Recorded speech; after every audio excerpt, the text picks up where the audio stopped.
तरबूज अच्छी सेहत का खजाना, लेकिन इसके छिलके हमारे लिए किस कीमती खजाने की हैसियत रखते हैं ये तो आप इस वीडियो को देखने के बाद जान ही जाएंगे। हम इसके छिलकों को बेकार समझकर जाया कर देते हैं, लेकिन आज के बाद आप इन छिलकों को देखकर यही कहेंगे कि ये तो लाखों के हैं, संभाल कर रख लें। ये वीडियो आपके लिए बहुत ही ज्यादा यूजफुल होने वाली है और भी इस वीडियो में बहुत सी ऐसी यूजफुल टिप्स हैं जो आपके बहुत काम आएंगी। तो इस जबरदस्त सी वीडियो को बिल्कुल भी स्किप कर करके ना देखिएगा। वीडियो अच्छी लगे तो लाइक और शेयर जरूर कीजिएगा। बिस्मिल्लाहिर्रहमानिर्रहीम, अस्सलाम वालेकुम। उम्मीद करती हूँ आप सब खैरियत से होंगे। ढेरों लहसुन सिर्फ 1 मिनट में छीलने की ऐसी जबरदस्त टिप शेयर करूंगी जो आज से पहले आपसे किसी ने भी शेयर नहीं की होगी। ये तो हम सभी जानते हैं कि बकरा ईद की आमद है और जहाँ बहुत से कामों की भरमार है वहाँ पर किचन के काम सबसे आगे हैं। तो लहसुन को छीलना काफी टाइम टेकिंग काम लगता है हम खवातीन के लिए, लेकिन एक ऐसी सिंपल सी टिप शेयर करूंगी जिसकी बदौलत आप ढेर सारा लहसुन मिनटों में छील लेंगी और जरा बराबर भी टाइम नहीं लगेगा। इसके लिए आपने लहसुन लेकर इसको 30 सेकंड के लिए माइक्रोवेव में रख देना है, सिर्फ 30 सेकंड के लिए। फिर इसकी जो कैप है वो उतार दें, या तो इसकी बैक साइड से इसकी टेल उतार दें या फिर इसकी कैप उतार दें।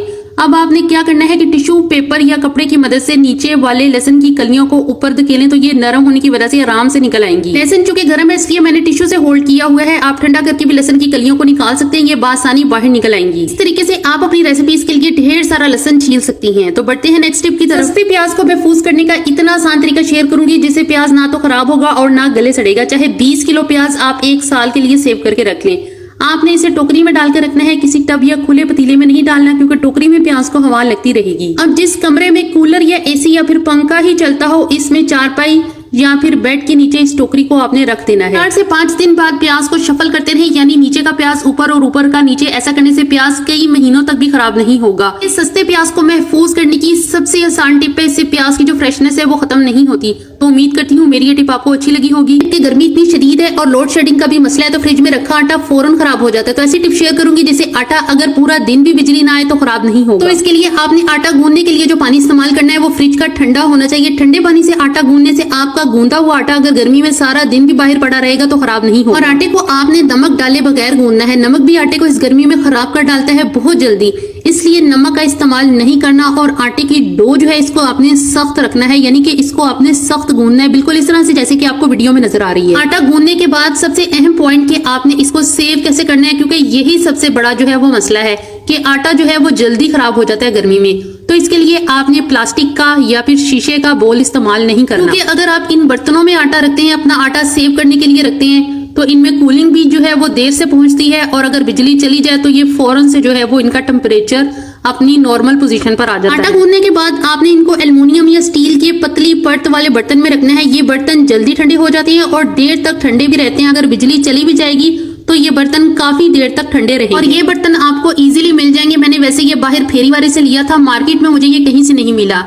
फायदा है इसका, इस बर्तन में ना तो आटा काला होता है और ना जल्दी खराब होता है। ये स्टील की पतली परत से बना है जो बहुत जल्दी ठंडा हो जाता है। आटा डालने के बाद आपने इस पर ठंडे पानी में डिप किया हुआ और नुचड़ा हुआ दस्तरखान रखकर ढक्कन से बर्तन को बंद कर देना है। अब चाहे सारा दिन और रात में बिजली ना आए, आटा खराब नहीं होने वाला है। नेक्स्ट टिप की तरफ जो कि बहुत ही जबरदस्त रेमेडी है। गर्मी इतनी शदीद है कि हम खवातीन का तो आधे से ज्यादा दिन किचन में गुजर जाता है, जिसका नतीजा ये निकलता है कि आग का सेक और तपती गर्मी से हमारी स्किन बेचारी बहुत ज्यादा डैमेज हो जाती है। तो इंतहाई आसान रेमेडी शेयर करूंगी जिससे ना तो आग का सेक आपकी स्किन पर कोई नुकसान करेगा और ना सूरज की गर्मी चेहरे पर कोई टैनिंग या इसकी शुआएं चेहरे को कोई नुकसान पहुंचाएगी। आपने सिंपल सा एक काम करना है कि मुल्तानी मिट्टी को फौरन घर में लाकर रख लें और साथ अरकी गुलाब दोनों को मिक्स कर लें और फिंगर या ब्रश की मदद से सुबह शाम या फिर जब आप किचन के कामों से फारिग होकर निकले लगा लें। तो आपने एक स्मूथ सा मिक्सचर बनाना है और इसको आपने अपने फेस पर, गर्दन पर इस मिक्सचर को लगा लेना है और जब ये सूख जाए तो आपने मसाज करते हुए गीले हाथों से इसे उतार लेना है। आपका फेस 50 डिग्री सी पर भी ऐसे ग्लो करेगा जैसे सर्दियों का मौसम हो। जरा बराबर भी आग का सेक, रोटियां पकाने की गर्मी चेहरे पर असरअंदाज नहीं होगी। अगर आप इस गर्मी में आउटडोर काम करते हैं,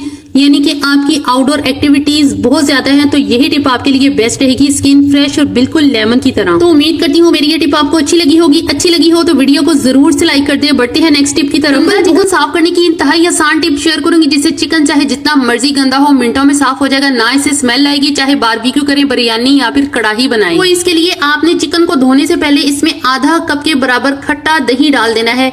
1 चम्मच नमक और फिर छिलकों समेत पिसा हुआ 1 टेबलस्पून लहसुन डालकर अच्छी तरह से मिक्स कर लें। फिर 20 मिनट के लिए चिकन को ऐसे ही छोड़ दें। फिर एक ही बार पानी से धोएंगी तो चिकन का सारा गंद जो है वो सेकंड्स में साफ हो जाएगा। ना आपके हाथों से स्मेल आएगी और ना चिकन से स्मेल आएगी। बाद आप चाहे जिस तरीके से मर्जी चिकन पकाएं तो इसमें से बिल्कुल भी जो है वो स्मेल नहीं आने वाली। प्याज के हवाले से एक बहुत ही जबरदस्त टिप शेयर करूंगी कि अगर आप प्याज को काटते वक्त इसे गोल लच्छेदार काट कर खाना बनाते हैं तो मिनटों में प्याज मसाला भूनने के साथ ही ब्लेंड हो जाएगा। ना तो आपको इसको ब्लेंडर जार में ब्लेंड करना पड़ेगा और ना इसे कूटना पड़ेगा। कोरमे का प्याज भी इसी तरह से काट कर इस्तेमाल करें, इससे कोरमा बिल्कुल देगी स्टाइल का बनेगा।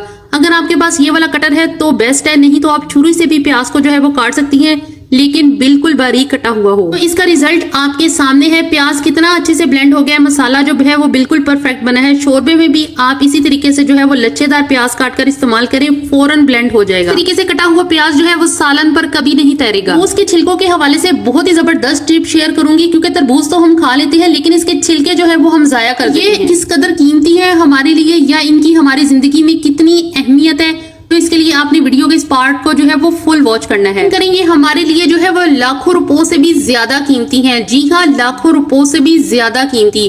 तो इसके लिए आपने करना यह है कि तरबूज के छिलके लेकर उन पर इस तरह से आपने डीप कट्स लगा लेनी है, जिस तरह की आपको वीडियो में नजर आ रहा है। आपने छिलके का एक हिस्सा लेकर उस पर इस तरह से आपने डीप जो है वो कट लगा लेनी है, बिल्कुल इसी तरह से। और ये कट जो है वो बिल्कुल इसी तरह से होने चाहिए। हमारे लिए इस कदर कीमती खजाने की हैसियत रखते हैं कि इस वीडियो को देखने के बाद आप तरबूज के छिलकों को आज के बाद कभी भी जाया नहीं करेंगे।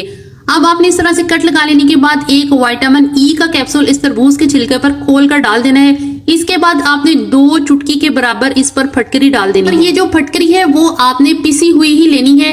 फटकरी को आप आराम से जो है वो किसी भी ब्लेंडर जार में पीस सकती हैं या फिर हमाम दस्ते में भी पीस सकती हैं। अब आपने इस छिलके को अपने चेहरे पर रब करना है। आप हैरान हो जाएंगे जैसे जैसे आप इसको अपने चेहरे पर रब करते जाएंगे, चेहरे पर मौजूद सिलवटें और झुर्रियां चेहरे पर से गायब होती जाएंगी। इससे चेहरे की ढीठ छाइयों का खात्मा होगा, दाग धब्बों का खात्मा होगा। 20 मिनट आपने इस छिलके को रब करने के बाद 10 मिनट बाद चेहरा जो है वो धो लेना है। छाइयां भी फौरी साफ हो जाएंगी। यहाँ आप अपने चेहरे को जवान और हसीन दिखाने के लिए, इसे बिल्कुल झुर्रियों से पाक दिखाने के लिए और अपनी उम्र को जो है वो कई साल छोटा दिखाने के लिए लाखों के ट्रीटमेंट्स जो हैं वो अपने चेहरे पर इस्तेमाल करते हैं। वहां पर सिर्फ इस तरबूज के आम से छिलके को अपने चेहरे पर इस्तेमाल कर लें। ये रेमेडी सिर्फ आपके चेहरे की सिलवटों का ही सफाया नहीं करेगी बल्कि छाइयां खत्म करेगी, चेहरे का रंग इतना गोरा कर देगी कि हर कोई आपसे इस खूबसूरती का राज पूछेगा। उम्मीद करती हूँ मेरी आज की वीडियो आपको अच्छी लगी होगी। अच्छी लगी हो तो वीडियो को जरूर से लाइक कर दें, चैनल को सब्सक्राइब करना बिल्कुल भी मत भूलिएगा। अल्लाह हाफिज।